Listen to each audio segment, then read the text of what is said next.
There are some days in your lives that just stay with you forever. And the day they told us that they thought Anthony had cancer and that we had to fly to Vancouver instantly will forever be stuck in there. I just remember that moment I started to cry and I crumpled in a ball. I remember thinking, they are so wrong. There's no way this is possible. There's no way this can be happening. The next thing I did was I called my pastor. We just prayed.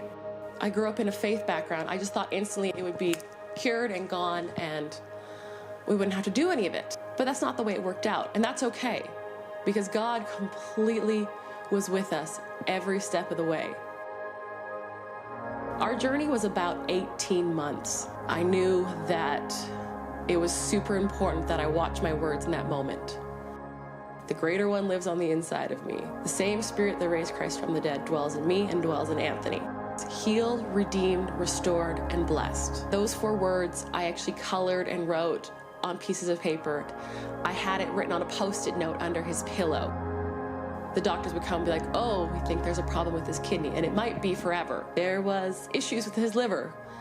He might have to have a secondary surgery because of some digestive issues. And I would just stop and go, no, I don't accept that. Every time they were stumped and didn't know what to do and couldn't figure out why something was happening, they would test again and do all these tests, and then it would be gone. That's God. That's only God. Recently, this July, we actually got to reach our end of treatment. This last one, I remember them saying everything was good, everything actually was even better than it had been before, and they didn't understand why. Anthony is clear and good to go, but still in his body, things are changing and getting better, and they don't know why. And it's a pretty amazing thing to be the person who knows why. We are forever changed because of this, in good ways, because we chose that. We chose to let God work in us through this, even when it was hard. He never promised us it'll be easy, but thankfully, He does promise us we are never alone.